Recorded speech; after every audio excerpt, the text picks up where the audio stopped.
ஒரு நீதிமன்றம் மரண தண்டனை விதிக்கிறது. ஆனால் அந்த தண்டனை நிறைவேற்றப்படுவதில்லை. இதுதான் இலங்கையினுடைய தற்போதைய நிலை. மரண தண்டனை இலங்கையினுடைய சட்டத்தில் இருக்கிறது. இதனால் நீதிமன்றங்கள் மரண தண்டனை தீர்ப்பினை வழங்குகின்றன. 1976ஆம் ஆண்டுக்கு பின்பு இலங்கையில் எந்தவிதமான மரண தண்டனைகளும் நிறைவேற்றப்படவில்லை. இது மனித உரிமையா, அரசியல் முடிவா, சர்வதேச அழுத்தமா அல்லது சட்டத்தில் இருக்கும் ஒரு குழப்பமா?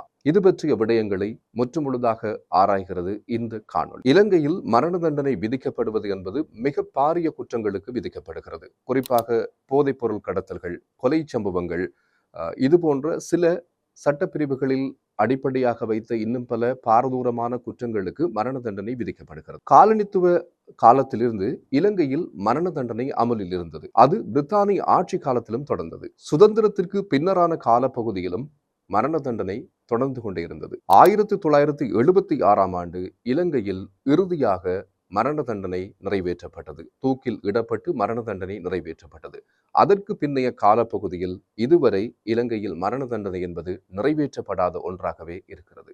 மரண தண்டனை என்பது இலங்கையினுடைய சட்ட புத்தகத்திலே இருக்கிறது. பல பேர் நினைப்பது போன்று மரண தண்டனை என்பது நீக்கப்பட்டுவிட்ட ஒரு சட்டம் என்பது அது ஒரு தவறான புரிதலாக இருக்கிறது. அதன் காரணமாகத்தான் நீதிமன்றங்கள் உச்சபட்ச தண்டனைகளுக்கு மரண தண்டனைகளை வழங்குகின்றார்கள். அப்படி இருக்கப்படுகின்ற பொழுது ஏன் மரண தண்டனை நீதிமன்றத்தினால் வழங்கப்படுகின்றது, அது ஏன் நிறைவேற்றப்படுவதில்லை என்ற ஒரு மிக பெரிய ஒரு கேள்வி எல்லோர் மத்தியிலும் இருக்கிறது. 1976ஆம் ஆண்டு காலத்திலிருந்து அரசியல் தடை ஒன்று தொடர்ந்து கொண்டிருக்கிறது. ஆனால் சட்டத்திலிருந்து மரண தண்டனை நீக்கப்படவில்லை. ஆனால் நிறைவேற்றுதலில் மட்டும்தான் அந்த தடை தொடர்ந்து கொண்டிருக்கிறது. ஒரு மரண தண்டனையை நிறைவேற்றுவதற்கு ஜனாதிபதியினுடைய அனுமதி என்பது இறுதியாக இருக்கிறது.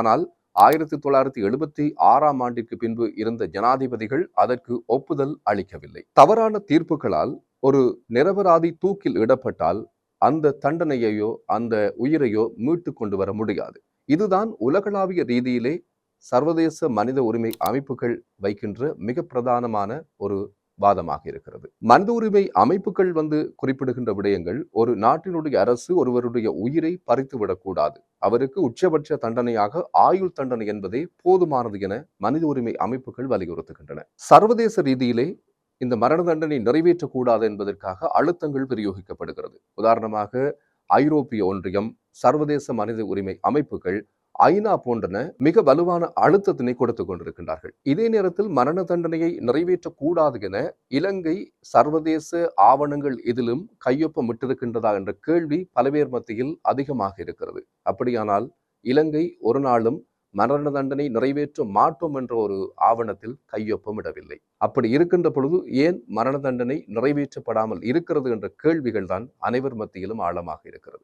ஆனால் இலங்கை மரண தண்டனையை கட்டாயம் ஒழிக்க வேண்டும் என்று கூறுகின்ற ICCPRல் உறுப்பினராக இருக்கிறது. ஆனால் மரண தண்டனையை கட்டாயம் ஒழிக்க வேண்டும் என்று சொல்லப்படுகின்ற second optional protocol to the ICCPRல் இலங்கை உறுப்பினராக இல்லை. ஆகவே இந்த ICCPRனுடைய நிபந்தனைகள் என்ன சொல்கிறது என்று சொன்னால், நியாயமான விசாரணை, மேன்முறையீடு, கருணை மனு கோருகின்ற உரிமை, கடுமையான குற்றங்களுக்கு மட்டும் மரண தண்டனை என்பது இந்த ICCPRனுடைய நிபந்தனைகளாக இருக்கிறது. அதே நேரத்தில் இலங்கை அரசு விரும்பினால் மீண்டும் சட்டபூர்வமாக மரண தண்டனையை நிறைவேற்றலாம் அப்படி என்று சொல்லுகின்ற ஒரு நிபந்தனைகளும் இருக்கிறது.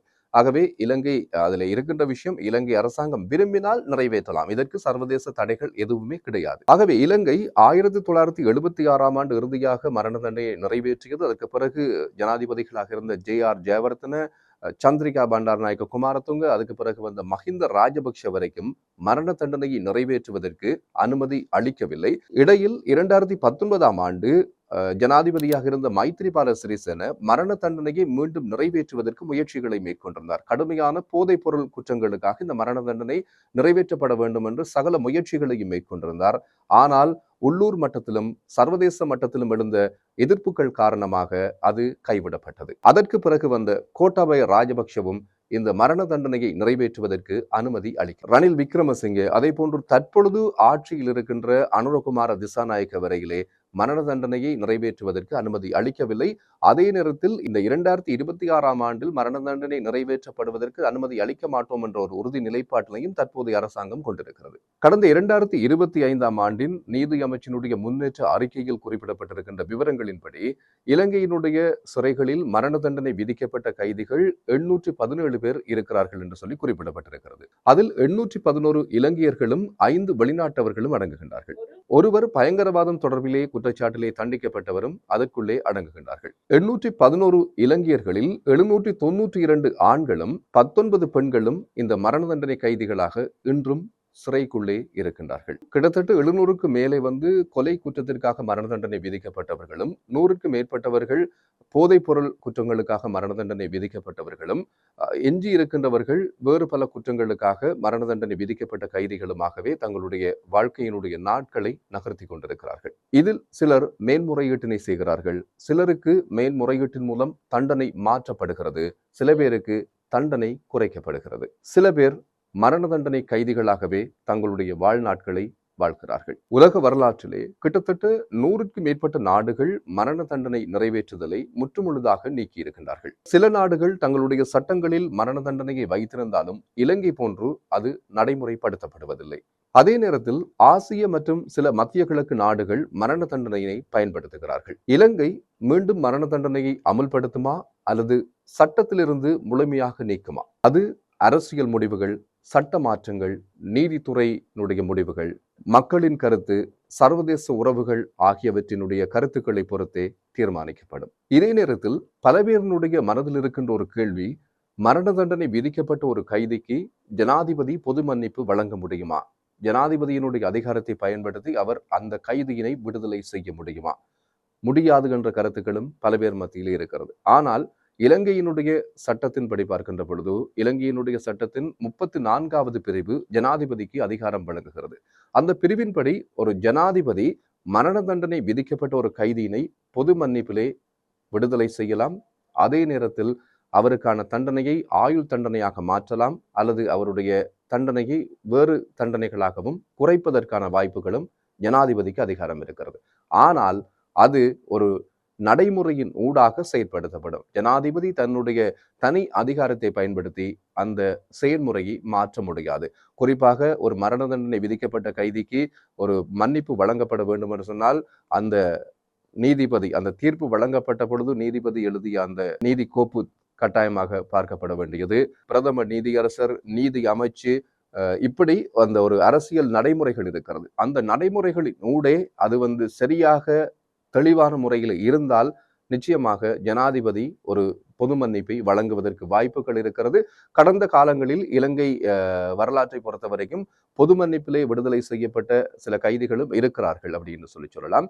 அதிலே ஒருவர் மட்டும் வெளியிலே விடுதலை செய்யப்பட்டு மீண்டும் சிறையிலே அடைக்கப்பட்டது துமிந்த சில்வா. அது பல பேருடைய எதிர்ப்புகள் வெளியிலிருந்து வந்த காரணத்தினால அது மீண்டும் சிறையிலே அடைக்கப்பட்டது கோட்டாபய ராஜபக்ஷ இருந்த காலப்பகுதியிலே. அதற்கு முதலும் சில கைதிகள் பொது மன்னிப்பின் கீழ் விடுதலை செய்யப்பட்டிருக்கிறார்கள். சில கைதிகள் ஆயுள் தண்டனையாக மாற்றப்பட்டிருக்கிறது. ஆகவே ஒரு மரண தண்டனை விதிக்கப்பட்ட சிறை கைதியினுடைய நாட்கள் என்பது கருணை அடிப்படையில் விடுதலை ஆவதா அல்லது எப்போது இந்த உயிர் என்னை விட்டு பிரிய போகிறது என்ற கேள்விகளோடு தான் அவர்களுடைய வாழ்க்கை நகர்ந்து கொண்டிருக்கிறது. மரண தண்டனை என்பது ஒரு தண்டனை மட்டுமல்ல, அது நீதி, மனித உரிமை, அரசியல் மற்றும் சமூகத்தினுடைய மதிப்புகள் குறித்து எழுகின்ற ஒரு ஆழமான கேள்வி. இலங்கை 50 ஆண்டுகளாக அதனை நிறைவேற்றாமல் வைத்திருக்கிறது. ஆனால் இன்னும் சட்டத்தில் இருக்கிறது. உங்களுடைய கருத்துக்கள் என்ன? இலங்கையில் மரண தண்டனை என்பது சட்டத்தில் மட்டும் இருக்க வேண்டுமா அல்லது நிறைவேற்றப்பட வேண்டுமா?